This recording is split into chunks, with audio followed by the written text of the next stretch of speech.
Oh, hey there. I didn't see you coming. So, how did it go? Did you find it? Where are we? We're at home, silly. Where else would we be? Just Mommy, sister, you and me. Now tell me, how did it go? Did you find it? No? Pity. Maybe you're simply looking in the wrong places. Did you ever think of that? Oh well, who knows. Say, why don't you go inside and see if you can help Mommy with the cooking?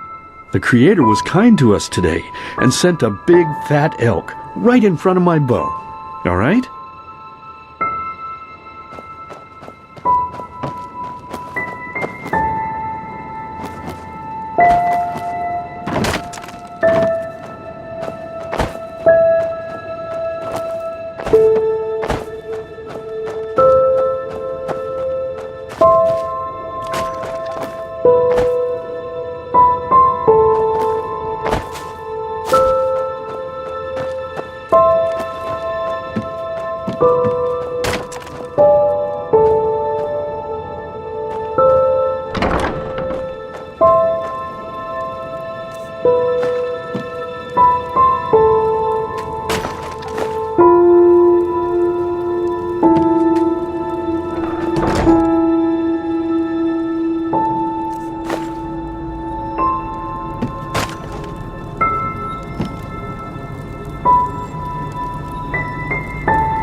My, I totally forgot what a mess I left here.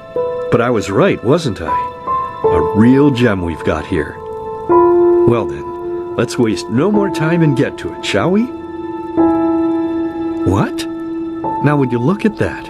I totally forgot about them. They're dead, don't you remember? You murdered them back then, both of them.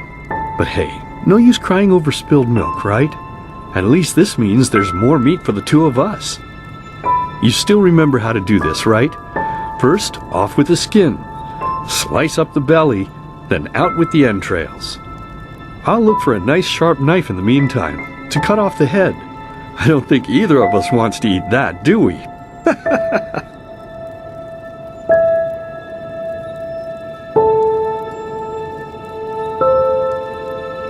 Oh, silly, what's this again? We both know that's a lie. You did it. I remember it all. First, you set this horrible fire to your sister's crib. She screamed, and Mommy heard it, but when she finally got there, nothing was left of her but burnt flesh. And, oh gosh, do we really need to go through this again? You know how sad it makes me when you do this. You killed them, period. No matter how often you tell me you didn't, it changes nothing. You hear me? Nothing. Now please, let's start cooking. I'm so bloody damn hungry.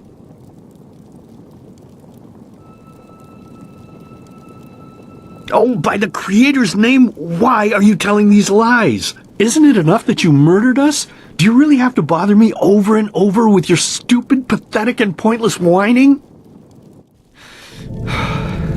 You know, sometimes I wish the Creator would have made me just a little less merciful.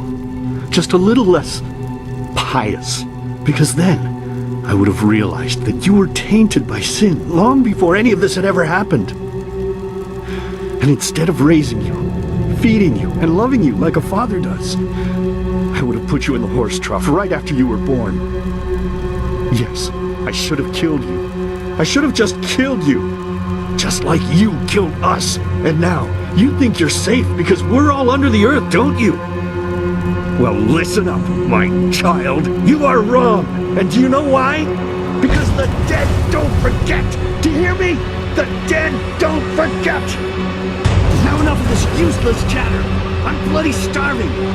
Bring me the meat, you spoiled brat. Bring it to me. Bring me a nice crisp piece of meat. Bring me a nice crisp piece of meat. Bring me a nice crisp piece of meat. Bring me a nice crisp piece of meat. Bring me a nice crisp piece of meat.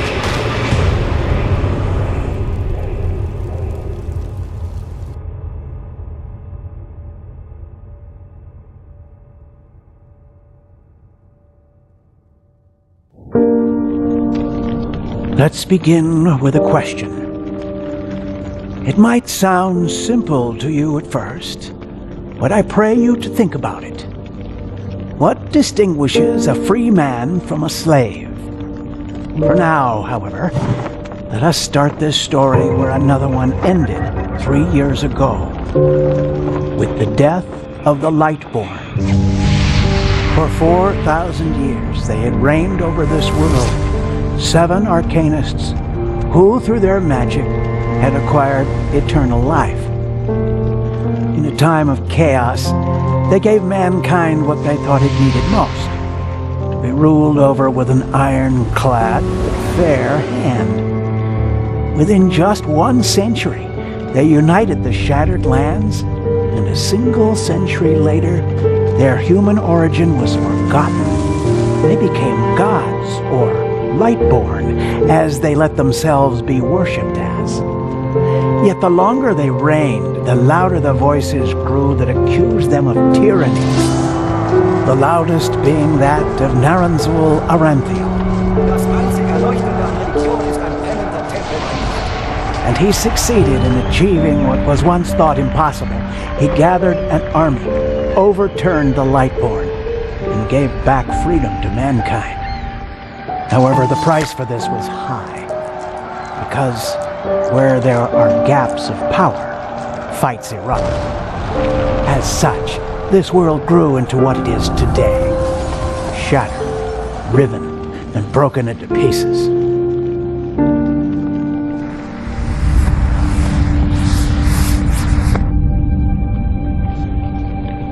But all of this was merely a diversion, so that no one would notice something else.